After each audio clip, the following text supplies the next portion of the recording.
Parece chiste, pero es patología. la idea de este programa surge de una charla entre colegas y amigas, Ana Sofi y Leila, ambas psicoterapeutas integrales. Este es un espacio para ti, en donde te vamos a escuchar y platicaremos desde una perspectiva profesional, pero siempre divertida, acerca de las conductas que estamos normalizando y en realidad nos hacen mucho daño.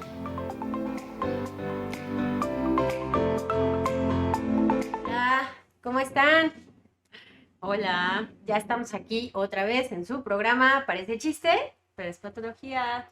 Y pues bueno, ya saben que seguimos en en este especial que hicimos para ustedes, bueno, que estamos haciendo para ustedes, de Halloween, ¿no? Halloween, Día de Muertos y otros monstruos. Entonces, bueno, pues antes de decirles de qué va hoy, que bueno, ya les dijimos la semana pasada, pero vayan por su juguito de uva fermentado, vino, cerveza, lo que les guste. Salud. Salud. Mm. Y el día de hoy está bien padre porque hablamos de un asesino serial, ¿no? Que fue bastante famoso en su época, que fue por ahí de los 70s, ¿no? Que seguramente ya lo conocen o ya lo han escuchado, que se llama Ted Bundy, ¿no? Y está bien interesante y está como, pues no sé, se me hace como todo un temota porque obviamente no podemos generalizar, ¿no? Como siempre lo hemos dicho. No es como que haya recetas, no es como que... Sin embargo, la psicopatía sí pudiera a lo mejor encontrarse con ciertas características similares, así como cuando hablábamos de los perversos, los narcisistas y estas cosas, como que hay cierta parte que es muy aplastante, en donde se puede notar un patrón, ¿no? En las conductas. Y bueno, pues con este hombre resulta ser que es un hombre que confiesa en más de 30 asesinatos, ¿no? Qué cosa tan... Es que bueno, también, ya saben, distintas versiones. Según yo, tiene comprobados como 40, pero creen que pudieron haber sido muchos más. Creen que pueden haber sido más. Pero es muy curioso porque, por ejemplo, también yo en la información que busqué, se decía mucho que él era como el típico, el prototipo de hombre al que te gustaría presentarle a tus padres. Aguas, ¿no? Aguas con la romantización del amor, porque era súper seductor, obviamente, y pues se veía como un buen joven estadounidense, así, un tipo promedio, ¿no? Que siempre estaba con su Volkswagen, con el asiento arreglado para poder guardar ahí los cuerpos. O sea, una cosa, impresionante. Y entonces fue muy estudiado en Estados Unidos, precisamente por ser un claro ejemplo de un psicópata, ¿no? Y si tú lo ves, o sea, lo que puedo decir es que si tú lo ves no en conferencias, en entrevistas, porque hay varias entrevistas, si quieren ir a verlo, los invito a que lo vean, para que noten y observen el aplanamiento emocional desde el que él se comunica. O sea, yo te puedo estar hablando de algo súper grave, pero sin mayor emoción, ¿sabes? Así como, sí, y entonces asesiné e hice y luego tal y tal, pero sin sentir más nada. Como si yo te estuviera diciendo, ay, qué bonito color de labios y ya, ¿no? ¿Sabes? Entonces, una cosa impresionante, todo lo que tú puedes notar en él. Obviamente también es bien importante darnos cuenta cómo los asesinos en serie se mezclan con la sociedad y se ven como ciudadanos promedio. Y muchas veces también, bueno, van a estar usando una máscara todo el tiempo porque aunque no sientan emociones, las van a fingir para que tú pienses que sí la están sintiendo. Y además, pues obviamente nunca vas a poder ver a través de esa máscara hasta que ellos quieran. Y si quieren es porque seguramente tú eres la víctima, ¿no? Entonces, híjole, qué cosa tan delicada, ¿no? Eh, Se mezclan y a veces hasta son personas muy importantes en la comunidad. O sea, como que tienen cierta participación porque eso te da un estatus, te da confianza y hace que la gente se acerque. No, y además porque saben manejar las personas. O sea, los psicópatas son manipuladores y encantadores a la pared de enfrente. ¿Sí? Jamás vas a sospechar de ellos, son carismáticos y te saben envolver y saben cómo manejar las personas. Totalmente. De hecho, tú veías, por ejemplo, a Ted Bundy y él era súper carismático, ¿no? Y muy encantador. Y de verdad, o sea, lo vi en varias entrevistas y así su sonrisa, ¿sabes? De la que te hace acá el galán que te está mirando, ¿no? En serio, y tenía un club de fans. O sea, de verdad ya declarado asesino en serie, tenía un club de fans y se casó con una, ¿no? Ujú. Se Que casó. lo defendían. Que lo defendía. Decían que era inocente, aunque ya le habían comprobado los asesinatos y todo. Y no. Sí. Imagínense el nivel pues el nivel, ahí, lo mismo que decíamos en otro programa, ¿no? O sea, ¿quién es el enfermo? ¿El asesino que asesina abiertamente, ya lo reconoce? ¿O la que se enamora del asesino que está abiertamente reconociendo que mató? ¿No? Ujú, Y entonces, ¿cuánta patología hay en un vínculo así? ujú, ¿No? Porque conscientemente te estás vinculando con alguien que sabes que somete, que mata, que, ¿no? ujú. Y entonces, bueno, sí era toda, o sea, realmente es como toda un estuche de monerías este hombre, porque además cabe señalar que 2 veces se les escapó de los centros penitenciarios, Ujú. porque era así súper inteligente, súper listo y buscaba maneras y pensaba, o sea, aunque pudiera estar hablando con alguien que lo estaba entrevistando, estaba pensando la forma en la que se iba a escapar de ese lugar, ¿no? Y de hecho él fue, si no me equivoco, quien se representó a sí mismo, no tuvo un abogado. Súper narciso, por supuesto. Los psicópatas claramente son súper narcisistas. Psicópata narcisista. Y además estudió psicología y luego derecho. Entonces, dos increíbles áreas, ¿no? Una para saber cómo funcionan las personas y otra para saber cómo funcionan las leyes, ¿no? Y también cómo me las puedo saltar, obviamente, porque aquí la ley soy yo, puedo hacer lo que yo quiera, ¿no? El psicópata narcisista o el perverso narcisista va a hacer sus propias leyes, ¿no? Ujú. Obviamente hay grados, ¿no? No estamos Sí. diciendo que del capítulo que hicimos de perversos narcisistas sean psicópatas y maten gente, no. Pero qué grave, Ujú. ojalá que no. Espero que Bueno, no. espero. Espero que Hay no, porque se niveles, como mezclan en la dijimos. sociedad. Ujú, Sí, no, sí, está cañón. O sea, realmente es ujú, muy grave porque aprenden a imitar comportamientos, no sienten esas emociones, pero aprenden a imitarlas y por eso te convencen, ¿no? Porque justo esta parte de la seducción, ¿no? De este ujú, carisma y además ser muy elocuente. ujú, Porque obviamente, pues como dice Ana Sof, o sea, estudiando, teniendo estas herramientas, tú teniendo la tendencia a ser psicópata y teniendo estas herramientas, bueno, te ujú. comes al mundo. Porque justo aprendes hasta leer el lenguaje corporal de la otra persona y saber más o menos por dónde va y por dónde llegarle, ¿no? Y por eso se escapó de 2 centros penitenciarios, o sea, 2 veces. No, No, en de la un mismo. primera vez se escapó en algún, como se estaba Ay, sí. defendiendo, Ujú. En la fue a biblioteca. la biblioteca, Sí, es ajá, cierto, y sí. entonces ahí engañó al guardia que lo estaba cuidando para ir al baño, algo así, no me acuerdo bien bien. Sí, algo así fue. Este, creo que el guardia fue al baño, ¿no? Creo que algo así, sí, no, no me Y le acuerdo. dijo que si lo podía dejar un momento, lo cual me parece un poco estúpido, ¿no? O sea, Y más con alguien de su ¿no? calibre. Exacto. Y entonces se Ajá, escapó, se escapó. ¿no? Por la ventana, algo así, ¿no? Ujú. La segunda, ese sí, no sé cómo fue.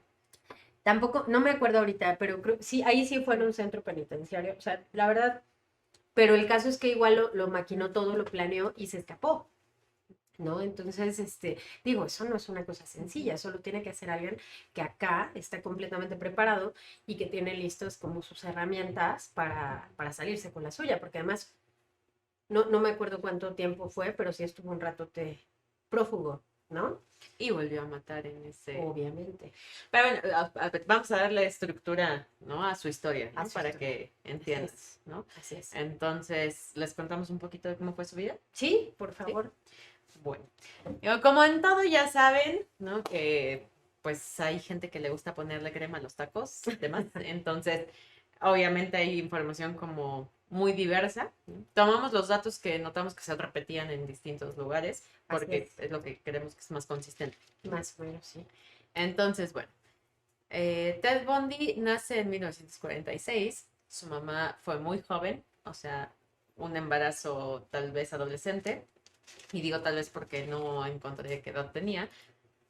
Lo que sí sé es que, pues, familia medio rígida, entonces los abuelos dicen que no pueden presentar al niño en la sociedad como el hijo, ¿no?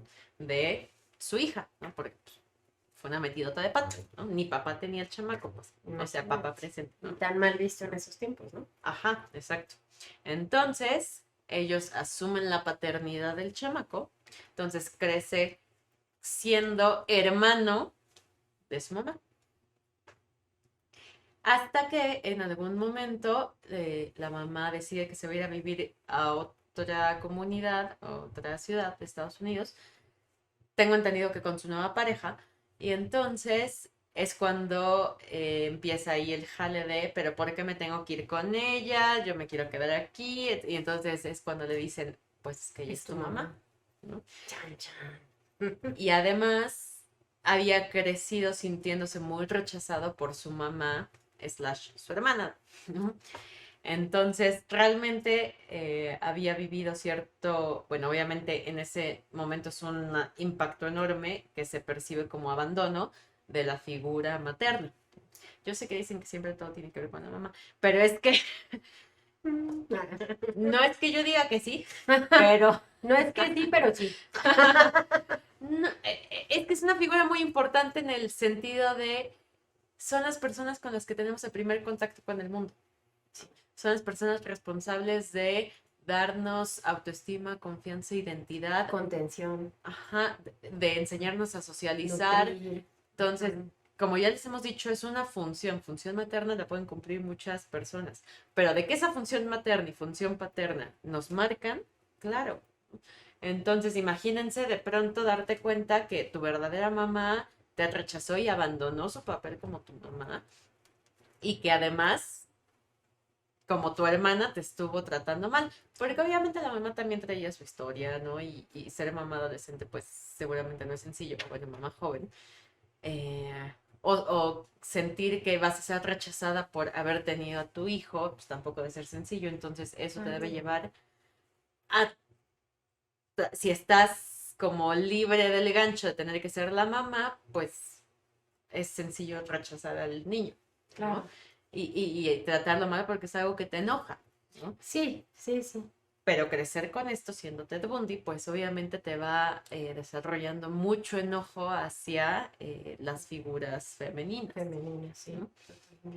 Que eso es lo que es súper fascinante de Asesinos Seriales, conocer Su el historia. modus operandi Claro. y su historia, porque es donde puedes contrastar el por qué están haciendo lo que están haciendo. O sea, todo lo que hacen en sus crímenes algo significa. Totalmente. Sí. O sea, desde el souvenir que se llevan de las víctimas, que es algo que hacen mucho, hasta si las ahorcan, si las apuñalan, o sea, todo es significativo. Claro. Por ahí dicen en psicología forense que... ¿Todo está sujeto a interpretación? Ok. Ajá, sí, pero más específicamente que cuando matan a alguien, no están matando a ese alguien, están matando a la persona que están proyectando en ese alguien, Claro. ¿no? O sea, la víctima es nada más, digamos, la vasija, el reservorio de a Ujú. quien verdaderamente quieren, El representante, ¿no? ajá, de la persona eso. que es su verdadero sujeto de agresión. Claro. Del símbolo, ¿no? Ujú. Más bien es el símbolo de quien realmente. Ajá, exacto. Esas son las víctimas. Fuerte, qué cosa. Entonces, bueno, digamos que este fue como su primer impacto fuerte en cuanto al rechazo hacia la figura femenina, porque mataba a puras mujeres. Claro.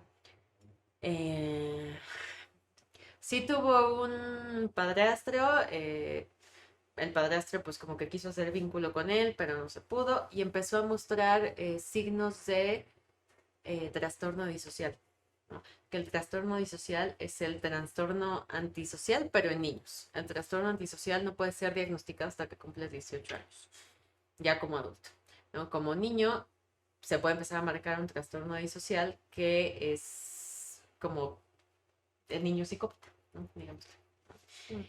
Entonces tiene características como que son niños muy crueles, que maltratan animales, que incluso los llegan a matar, ¿no? Que no tienen como esta parte de la empatía. Hay una película, es que ahorita me acordé, no sé si la llegaste a ver, creo que se Ya sé llama El cuál. Ángel, ¿qué? ¿O cómo se llama? No pensé que me ibas a decir, tenemos que hablar de Kevin. Ay, esa también, ¿no? Ay, qué miedo, santo Cristo. No, pero hay otra también que es con Macaulay Culkin y con otro niño. Y Macaulay Culkin me parece que es un niño precisamente con trastorno disocial, porque lastima animales y empieza a hacerle maldades a su primo y creo que al final hasta creo que a la mamá o al papá apuñala, o sea, como niño, ¿no? Entonces ahí se puede ver justamente como si esto se da desde la infancia y se ven ese tipo de rasgos en que alguien que lastima intencionalmente a un ser vivo, aguas, ¿no? Aguas con eso, porque es un ser vivo. O sea, y disfrutar de ver, por ejemplo, un gato sufrir y así, ay, no puedo ni pensarlo, pero así como torturarlo, ¿no? Como entonces, ese tipo de cosas sí suceden. Y me imagino que pues por ahí andaba este hombre, ¿no? Sí, O sí sea, empezó a mostrar este tipo de síntomas. Se dice, eso no, bueno, es que se dicen muchas cosas, obviamente, sí. pero que su abuelo también era violento con su abuela. Entonces, de ahí como cierta escuelita, ¿no? Como de someter a la figura femenina, maltratarla, etcétera, ¿no? Entonces empieza a mostrar estos signos de Violencia, ¿no? ajá, y agresión Sí. y crueldad, y los síntomas disociales. Y eh, era además también muy retraído, pero tenía ahí unos amiguitos con los que luego se juntaba y estaban ahí luego pues haciendo jalada y media, ¿no? Buscando entre botes de basura y él platica que encuentran cintas de pornografía sádica muy, muy fuerte, ¿no? O sea, pornografía, lo que le llamaban pornografía cruda, que es como muy explícita, ¿no? Y además, o sea, la pornografía sádica explícita pueden ser hasta violaciones raras, por ejemplo. Entonces, de hecho, él en entrevistas le echa la culpa en parte a esto, La a pornografía. su comportamiento posterior, ¿no? Sí. Que no está diciendo que no tenga una parte de razón, porque al final del día sí es un hecho que tenía pues mucha agresión contenida y pues que es la pornografía, es una proyección de cierta forma, ¿no? Es yo me veo en esa escena en este momento, ¿no? O me imagino que estoy viviendo eso mismo. Entonces acostumbrarte a proyectar de esa forma tu deseo, de una forma tan violenta, pues claro que se vuelve caldo de cultivo, ¿no? Pero no estamos diciendo que sea la única razón. No, obviamente no. Fue un Un pequeño factor detonante. más, Claro, un factor ¿no? más. Pero obviamente ya tenía una tendencia hacia allá, Ujú. muy fuerte, ¿no? Claro, porque si no traes la tendencia, incluso desde antes, o sea, sí, bueno, las tendencias son desde antes, no, redundancia, perdón.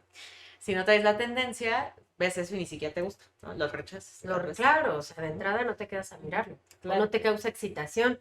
O sea, es que desde ahí está. Ujú. Eso no excitaría a una persona en su sano juicio, que también eso yo entiendo que está sujeto a interpretaciones, depende de la perspectiva, los parámetros, bla. Pero vaya, obviamente hay cosas que tú vas a ver y que lejos de excitarte vas a decir qué horror quita eso. Pero si tú empiezas a sentir excitación sexual en eso, Ujú. foco gigantescamente rojo, ¿no? Bandera roja, pues, Ujú. océano rojo, ¿no? O sea, Ujú. ¿sabes? Sí, como una parte de proyección de tu deseo, Exacto. ¿no? Pero ve lo grave de eso, ¿no? O sea, no es Ujú. cualquier cosa. Y aquí, perdón, rápidamente digo algo que me parece interesante por lo que dice Ana Sofía. Ana Sofía cuenta una parte de la historia, pero por ejemplo, él en una entrevista explica que su comportamiento quiere aclarar, y yo obviamente creo de dos cosas. Una, o fue su fantasía, o la otra, pues era para sostener el discurso que él estaba manejando de defensa. Manipulación Aclarar, claro, manipulación. ¿Ah? para que lo vean inocente. Exactamente. Él aclara y dice que su familia no los culpen porque su familia, sus dos padres, siempre estuvieron entregados a sus hijos y que les dieron una infancia feliz y que estaban consagrados a ellos y que eran cristianos y que no fumaban y no tomaban. Ujú. Y yo así como que de hecho cuando lo vi dije, órale, ¿no? Ujú. Ojo, aquí cabe aclarar y cabe señalar que aunque ahorita, por ejemplo, estamos hablando de él y encontramos esta información de la que tú estás hablando y la que yo hablo, puede haber casos en que aunque tengan un entorno completamente saludable, desarrollen psicopatía. Ujú. Como en todo, tampoco hay recetas, Ujú. ¿no? O sea, tampoco es En este caso dudo mucho, realmente. Yo creo que efectivamente era parte del sostener su discurso de inocencia, porque él se lo creía. Con elocuencia lo decía, soy inocente y por eso estudió Derecho y por eso estudió Psicología. Ujú. No fue como porque fueran sus pasiones, sino porque eran las herramientas que él necesitaba para defenderse, Ujú. ¿no? Y alegar locura o alegar ay, fue lo que dijo en alguna declaración, ¿no? Que había sido una posesión alienígena, ¿no? En sus sí, palabras eso no lo lo vi. dijo, sí, y lo vi, por eso te digo, que cuando se dio cuenta de el trance después de haber su primer asesinato, él se sentía horrorizado, lo cual por supuesto no le creo, porque cometió como quién sabe cuántos más. Y que según él lo explicaba como si hubiera sido una posesión alienígena. Así. ¿Neta? O sea, ¿en serio? ¿En serio? ¿En serio? Y casual, pues cometió todavía 30 y tantos más. O sea, no tenemos con exactitud el número porque nunca lo dijo real, ¿no? Entonces, bueno, ¿a qué vamos con esto? Pues a que es como cuando el paciente llega a la sesión y es que me han dicho, ¿no? ¿Y cómo sabes si no digo mentiras? Pues yo voy a trabajar con tu realidad, ¿no? Y obviamente, pues bueno, si alguien estuviera trabajando con su realidad, pues esa era su realidad, su inocencia, a pesar de que todo, pruebas científicas, obviamente apuntaban a él, ¿no? Y estudios y cosas. Pero él se la creía, se creía su inocencia. Sí. Entonces, es todo un tema, o sea, realmente en ese sentido fue un personaje. Porque además también dijo que sus padres no habían cometido ninguna clase de abuso ni corporal ni psicológico contra ellos. O sea, él menciona una familia feliz, totalmente feliz. Pues no sé si se creía su inocencia, pero era lo que estaba intentando, obviamente, reafirmar. Evidentemente no quería que lo condenaran en la silla eléctrica, que fue lo que pasó, por cierto. Sí. Entonces, bueno, siguiendo como su historia, crece de esta forma que les comentábamos, ¿no? Y con crueldad, y ya era el psicopatita, pues. Entra a la universidad, se consiguió una novia, Stephanie Brooke, me parece, eh, que fue como el amor de su vida. Y entonces estaba ahí súper mega enamorado y de repente la novia lo corta. Se dice que fue porque el papá le dijo que tenía que conseguirse a alguien mejor, ¿no? Entonces, si eso es cierto, imagínense el segundo rechazo fuerte de una figura femenina tan importante. En su ¿no? vida. Exacto. Él se obsesiona con ella, intenta reconquistarla, cortan mucho tiempo, bueno, algunos años. Eh, Él tiene otra novia, pero nunca corta contacto con ella, hasta que tienen como un reencuentro. Parece que regresan durante algún tiempo corto y entonces ella termina la relación definitivamente. En ese momento es cuando empiezan los asesinatos, ese mismo año, ¿no? Digamos, cuando se revive este detonante del rechazo, que como que detona la ira hacia estas figuras en Ted Bundy. Y ahí, bueno, es importante hacer acotación de que, como en todo, pues obviamente fue subiendo de niveles, ¿no? O sea, empezó con maltrato animal, luego se confirma con el tema de la excitación ante porno agresivo, violento, ¿no? Y luego, o sea, esa herida estaba pum, pum, pum, latente, ¿no? Y entonces de pronto revivo este rechazo, vámonos con todo, ¿no? Entonces voy a desquitarme, lo que decías hace rato, ¿no? Que quiero someter, castigar, humillar, controlar a la figura femenina. Pero eso no implica que sea esa mujer, sino yo estoy trabajando con lo que hay detrás, lo que representa esa mujer para mí, en este caso mi mamá. De hecho, se supone que las mujeres que elegieron muy parecidas a su mamá y a su exnovia. Sí, sí es cierto. O sea, imagínate qué grave, ¿no? Y aunque él hubiera tenido el apoyo psicológico y psiquiátrico, pues hasta donde sabemos hoy no hay cura. O sea, la psicopatía no tiene cura. Puede un poquito, hay ciertos medicamentos inhibitorios, me parece, del deseo, ¿no? Pero cura no existe. O sea, no hubiera servido ni siquiera ninguna clase de tratamiento con él. Pero depende también como qué tan joven empieza este tratamiento, ¿no? O sea, obviamente como niño eres mucho más moldeable.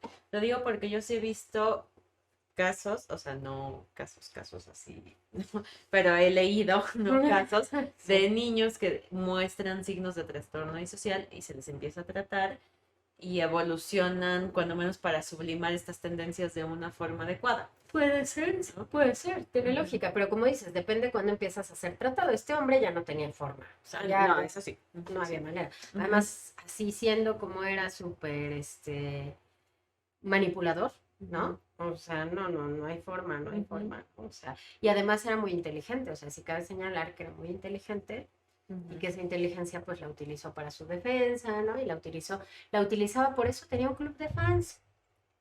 No, lo utilizaba desde sus asesinatos, ¿no? Claro. Porque, bueno, empiezan los asesinatos y su modus operandi era, bueno, tenía varios.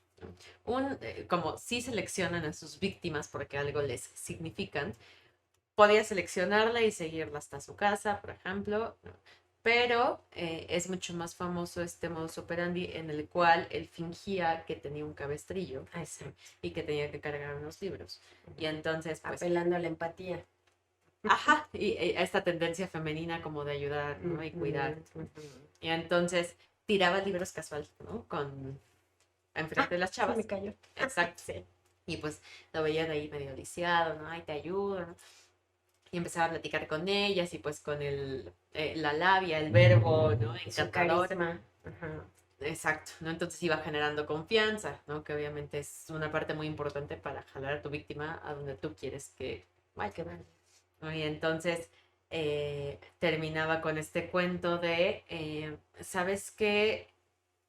No puedo cargar los libros bien, se me van a volver a caer y ¿quién me va a ayudar? ¿No? Pobre de mí. Entonces, ¿me ayudas mejor a llevarlos a mi coche? Y entonces ya que Las llevaba. llevaba al coche los libros, la chava, en el momento que se agachaban a dejarlos, les pegaba en la cabeza, ¿no? Y pues las metía al coche y se las llevaba, ¿no? Y pues ya, las mataba, las violaba. Incluso, o sea, cuando digo violación, también estoy hablando de necrofilia, ¿no? O sea, Ya tenía muertas, ¿no? sexo con el cadáver de las mujeres, ¿no?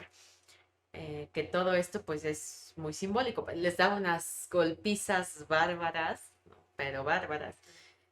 Eh, Mordía sus cuerpos. De hecho, esa fue una de las muchas cosas que usaban para identificarlo, ¿no? La mordida. Las mordidas, ajá. O sea, era sumamente violento en sus crímenes y esto obviamente hablaba mucho de qué es lo que le estaba haciendo, en el sentido de castigar, o sea, morder es como marcar, ¿no? A la persona y esta parte de es mi propiedad, ¿no? Y entonces te humillo, te desgarro, te domino, te controlo. Es como, en última instancia, el mayor simbolismo de voy a hacer contigo lo que yo quiera, tú eres en este momento ya mi propiedad y te puedo controlar de todas las formas posibles. Eh, las descuartizaba, tiraba los cuerpos en distintas partes que simbólicamente ya hablando en una cuestión forense, es también interpretativo de todavía más humillación. Es como ya ni siquiera el cuerpo con su dignidad, ¿me explico? O sea, les quitas todo, los despojas de todo. E incluso llegaba a guardar algunos trofeos, souvenirs, que son también famosos en asesinos seriales, que guardaba la parte del cuerpo de algunos. Pues, ¿no? Porque es que es eso para ellos, son trofeos, es como Sí, son sus logros, o sea, es el recordatorio de sus logros, ¿no? También por eso luego los asesinos seriales regresan a las escenas, ¿no? Porque les gusta revivir lo que sucedió y ver lo que están ocasionando en fascinación. Y también por eso les encanta escuchar a los testigos, narrar en las cortes qué fue Que lo que escriban hicieron. sobre ellos, que hablen sobre ellos, ¿no? Es un tema narcisista que ya habíamos mencionado por ahí. Sí. Pero esta parte del trofeo es como, ¿han visto en los baños así de fulanito estuvo aquí? Was here. Ah, bueno, algo así. Ana was here. Ajá, sí, son sus trofeos. Sí, ¿no? totalmente. Entonces, sí era muchísima violencia volcada sí, en su modus operandi. Claro. Ya después desarrolló otros que sí, fingir, también que no podía cargar algo bien de su barco, tenía un velero, me parece, entonces también era como una escena muy ideal para los crímenes, porque entonces, siendo encantador, pues les ofrecía a las chavas que sí, ay, me ayudas a tal cosa con el velero y te doy una vuelta en el velero, ¿no? Y pues ahí van esas... No saben que van directito a su muerte, ¿no? Exacto. Y bueno, así tuvo... De la parte psicológica, ¿qué más como podemos decir, no?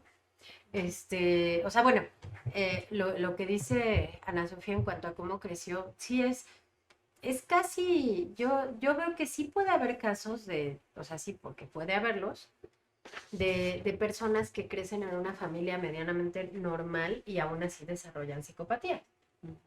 Pero es muy, muy, muy, muy difícil porque sí de alguna manera tiene que haber como, es como una bacteria no se va a cultivar si no tiene el ambiente adecuado, ¿no? Entonces lo mismo con un trastorno o con una tendencia a desarrollar un trastorno de este tamaño o de este nivel. Obviamente hay detonantes y obviamente hay cosas que van haciendo y van forzando a que esto suceda. Y dentro de eso a él, pues el rechazo de esa figura que era tan importante como su mamá, pues él lo vivió así de esa manera y lo que empezó a generar y lo que empezó a cultivar es odio, ¿no? Odio, enojo, resentimiento, dolor, pero un dolor encaminado hacia el enojo, no un dolor encaminado a sanación o a, bueno, duelo, ¿no? No, sino era un voy a alimentar mi enojo y lo voy a desquitar con todas las mujeres que me representen a ella, por supuesto que sin la conciencia, o quién sabe, ¿no? Si hubiera la conciencia de eso, pero vaya lo que decíamos, o sea, la psicopatía no tiene cura. A lo mejor, como dice Ana Sofía, se puede medio tratar de niños, pero no sé, la verdad yo digo, yo que tenga un caso que haya dicho o visto cercano, no lo sé. No, cercano no, yo he leído. No. Ajá, leído, a lo mejor yo ahorita no he leído, pero sería interesante revisar eso. Porque me preguntaban en ocasiones, oye, ¿se cura? Pues yo creo que no. O sea, yo hasta ahorita he visto que no. Pero como dices, pues finalmente depende de cuándo se cache y el tratamiento que se le dé, ¿no? Porque, por ejemplo, aquí cabría mencionar, yo le platicaba a Ana Sofi que estaba yo viendo un documental me parece que en el Congo, en África, híjole, es un tema bien fuerte, ¿no? Pero que para reclutar niños soldados, hacen que el niño viole a su mamá frente al papá y luego matan al papá y se llevan al niño y lo reclutan como soldado. Por supuesto que están criando psicópatas. ¿De qué otra forma es lo que decíamos en otro capítulo, ¿no? ¿De qué otra forma el cerebro puede hacer que tú resistas una violencia tan grande, una agresión tan gigante que no sea desarrollando un trastorno de este tamaño? Porque de qué otra manera vas a poder vivir con eso. Desvinculando las emociones y dejando la culpa de lado, porque si no, no puedes vivir con eso. Exactamente. Claro. Pero esa es una defensa, esas no son personas que habían crecido con esta tendencia. No. Es que la verdad creo que eso es tema de otro capítulo, o sea, cómo se va desarrollando la mente criminal. Sí. Porque la verdad es que hay puntos de discusión muy interesantes en el sentido de un psicópata nace o se hace. Exacto. O es de las dos. O es de las dos, sí. Y porque obviamente el cerebro de un psicópata pues funciona diferente al de otras personas. O sea, si hacemos un electroencefalograma y vemos cómo está funcionando su actividad cerebral, vamos a ver, por ejemplo, que el área de las emociones está menos desarrollada, el área de análisis, y esto sí lo tienen muy desarrollado, obviamente, pero son mucho más impulsivos, son, como dice Ley, un aplanamiento emocional. De otras formas. O sea, porque aguas, aplanamiento emocional e impulsividad no están peleados, ¿no? Es como muestro pocas emociones, pero sí tengo emociones y cuando aparecen no sé qué hacer con ellas y entonces me voy con todo, que también es algo que le empezó a pasar mucho a Ted Bundy, que es como nunca tuvo ni inteligencia emocional, ni quien le enseñara a cómo manejarlas, entonces aparecía la frustración, el sentimiento de inferioridad, el rechazo, el dolor, el enojo, la tristeza y vámonos, o sea, tengo que hacer algo con ellas. ¿Qué hago? Van para afuera y se llevo entre las patas a quien sea como son. Claro. Además cabe señalar que justo como el psicópata no siente empatía y como sus emociones no, o sea, no las tramita, ¿no? Es como si no, como no sentirlas, pues.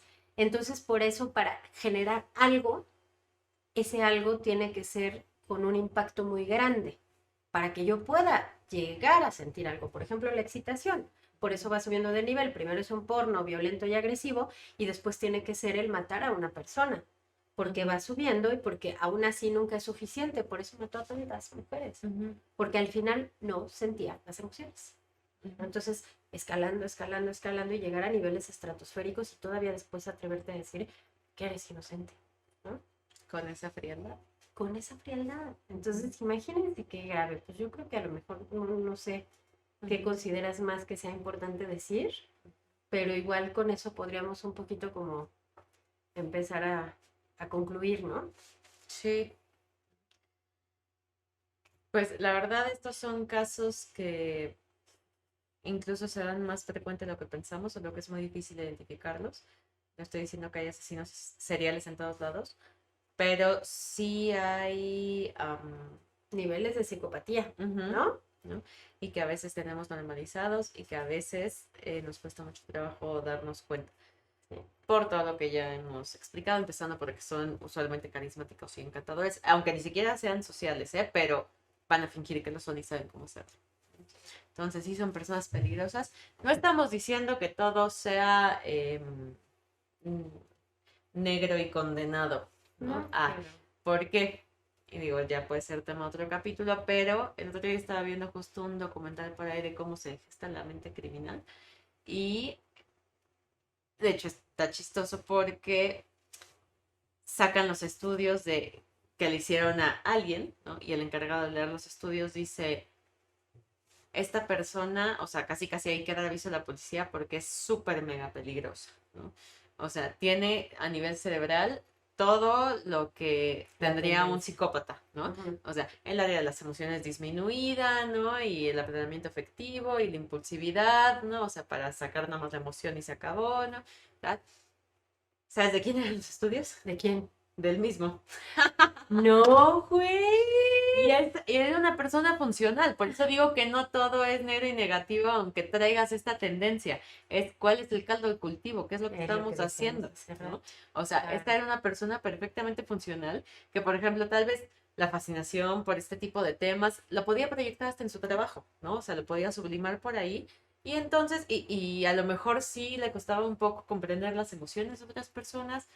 De hecho, creo que por ahí en el documental mencionan que su esposa en algún momento sí tenía que hacer como, a ver, time out. ¿Te das cuenta cómo me estás haciendo sentir? Y como que se le dificultaba, pero era funcional, vamos, ¿no? Y claro, lo lograba. Sí.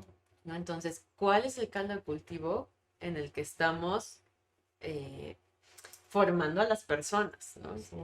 Y formándonos a nosotros mismos, o sea, volvemos a lo mismo. ¿Qué tan hábiles somos para poder cuestionar quién somos y por qué somos como somos y si podría ser mejor o no y si estamos funcionando de la mejor forma en la que lo podríamos hacer? Sí, yo creo que, bueno, yo con eso me quedaría y con eso cerraría porque me parece como lo más importante, ¿no? ¿Qué entorno estamos fomentando y en qué entorno además estamos criando cuando criamos a un ser humanito o ser humanita, ¿no? Porque pues es grave y es grueso y todo lo que hacemos tiene consecuencias, ¿no? Pues bueno, los invitamos a que le den a la campanita y que se suscriban a nuestro canal de YouTube y también nos encuentran en Facebook, Instagram como Parece Chiste pero es Patología y como Soleil Psicoterapia Integral. Así es, entonces nos vemos en el siguiente programa. Que va a estar bien bueno, viene el caso de Amityville. ¿No? Vamos a ver qué tal. Bueno, bye bye.